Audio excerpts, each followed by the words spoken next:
ಶಿಕಾಯತ್ ಬಂದೇನಿ ಗಂಟೆಗೆ ಬಂದು ಇವತ್ತು ಓಟ್ ಹಾಕಬೇಕು ಅಂತ ಬಂದೆ. ಫುಲ್ ಖುಷಿಯಾಗಿನಿ.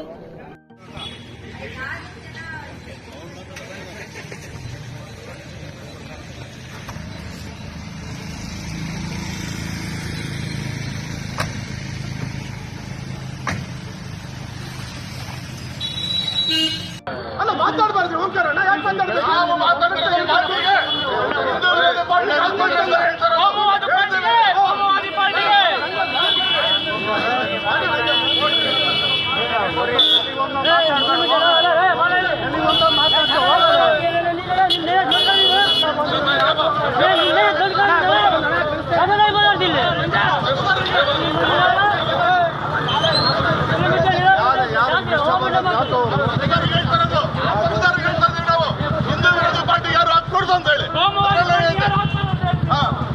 ಹೇಳ್ರಿ